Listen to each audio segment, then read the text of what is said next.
पहिल्यापासून वेळेला महत्व आहेच बघा, पण आता वेळेला जरा जास्तच महत्व आले म्हणलं तर चालतंय. कारण कसं आहे माहिती का, आता पहिलं कसं होतं, जरा म्हणजे लाईफस्टाईल वेगळी होती, खेड्यातली असो किंवा शहरामधील असो जरा वेगळी लाईफस्टाईल होती. पण आता ना सिटीमध्ये असू द्या किंवा खेड्यामध्ये असू द्या, वेळ म्हणजे कसं आहे टायमिंगनुसारच आपल्याला वागावं लागतंय. नाहीतर कसं सगळी कामं खोळंबतात. तर कसं आहे सिटीमध्ये तर ना एकदम असं घड्याळ्याच्या काठावर चालावं लागतंय म्हणतात ना, तसंच आहे इकडचं लाईफस्टाईल. कसं आहे आणि जो काही तो पाळत नाही ना, मग त्याचं इथं सिटीमध्ये राहून काहीच म्हणजे फायदा होत नाही. कारण कसं आहे, जर तुम्ही निवांतच राहायचं म्हणलं ना, इथं एक गोष्ट व्यवस्थित होत नाही. मग कारण कसं आहे इकडचं लाईफस्टाईलच आहे ना, ते पूर्ण असं घड्याळ्याच्या काठावरचं असल्यासारखं आहे. आणि तुम्ही जर सकाळी लवकर उठून कामाला सुरुवात वगैरे केली ना, तर इकडं मग दिवस निवांत जातोय. आता मी ज्या भागामध्ये राहते ना, तर तिकडं असं म्हणजे ह्या भागाकडं असंच आहे. खेड्यामध्ये थोडंसं चालतंय, पण इकडं कसं सगळं रुटीनचे भाग आहेत, सगळं म्हणजे धावपळीचं लाईफ आहे. पण कुठेही म्हटलं ना तर एका गोष्टीचा फायदा आणि एका गोष्टीचा तोटा असतोय. तर इथं कसं आहे माहिती आहे का, म्हणजे कसं आहे जरी वेळेला जरी तेवढं महत्त्व असलं ना, तरी त्या वेळेचा फायदा पण तेवढाच आपण घेऊ शकतो. आणि आपण थोडंसं काहीतरी ती वेळ कारणी लावू शकतोय म्हणलं तर चालतंय. पण असो, तर आता मग इकडं चाललेलं आहे बघा माझं भेंडीची भाजी वगैरे बनवायची. कारण भेंडीची भाजी बनवून पोरांना जायचं शाळेत. आणि एक भाजी बनवून घेतलेली आहे शेवग्याची. आणि शेवग्याची भाजी आहे ना, ती अशी सिंपल अशी बनवली आहे. कारण कसं आहे 2-3 दिवस झालं सलग जर तुम्ही माझे व्हिडिओ बघितले असताल ना, तर तुम्हाला समजलं असेल की मी 2-3 दिवस झाले एकदम ग्रेव्ही भाज्या चाललेल्या आहेत माझ्या. तर मग काय होतंय, जास्त पण ग्रेव्हीच्या भाज्या खाल्ल्या ना म्हणजे असं म्हणजे थोडंसं वेगळी टेस्ट चालते पाहिजे असते आपल्याला. सारखं पण ग्रेव्ही रोज काय खाऊ वाटत नाही. त्यासाठी आज सिंपल अशी भाजी करायची ठरवली होती. शेवग्याची सिंपल अशी भाजी केली. त्याच्यानंतर थोडीशी टिफिनसाठी सकाळी भेंडी केली.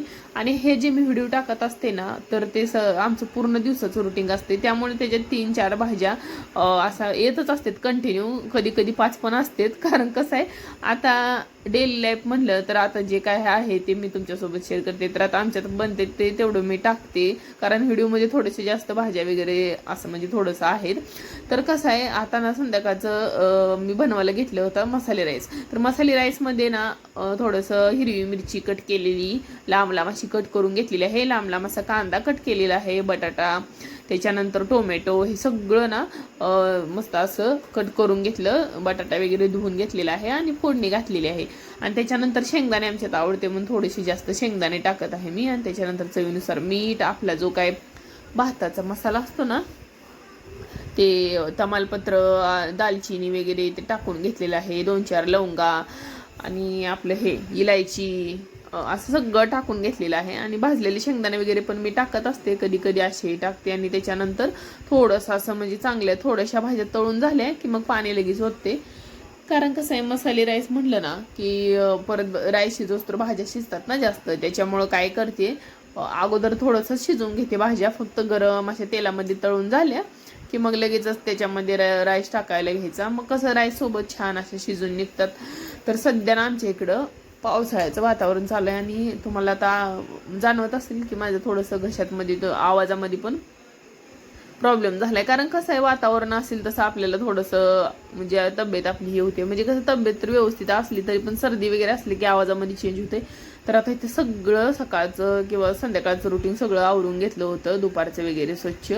आणि त्याच्यानंतर आता संध्याकाळी भात ही लावलेला आहे मसाला राईस. आणि इकडं भांडी घासायला घेतलीत. म्हटलं एकदा भांडे वगैरे घासून घेतले की मग रात्रभर किचन एकदम क्लीन राहते. आणि सकाळी ना मग स्वयंपाक वगैरे करायला थोडं छान वाटते, फ्रेश वाटते. त्यामुळे सगळे भांडे वगैरे घासून घेतले आणि थोडंसं इकडं अजून साईडला ठेवलेत. कारण कसं आहे आता सध्या भरपूर भांडे पडले ना की आता कसं असते आपलं चहा वगैरे पावसाळा म्हणलं की थोडासा जास्त असतो. त्यामुळे भांडे वगैरे थोडेसे जास्त पडतात. आणि त्याच्यामुळे भांडे सकाळी दुपार एकदा घासली, सकाळ दुपार आणि संध्याकाळी 2-3 टाइम घासते. त्याच्यानंतर पण थोडीशी पडतात. आता पोरंही एखाद्या वेळेस हे ते असते पोरांचं. तर आता सगळं झालेलं होतं, जेवण वगैरे आमची झालेली होतं. तर इकडं पोरांचा चालला होता अभ्यास. पूर्वा त्या रूममध्ये बसलेली आहे, ऋतू ह्या रूममध्ये बसलेला आहे. आणि आम्ही जेवण करून निवांत असं बसलेलो आहोत. तर असो इथंच व्हिडिओचा एंड करते. भेटूया उद्याच्या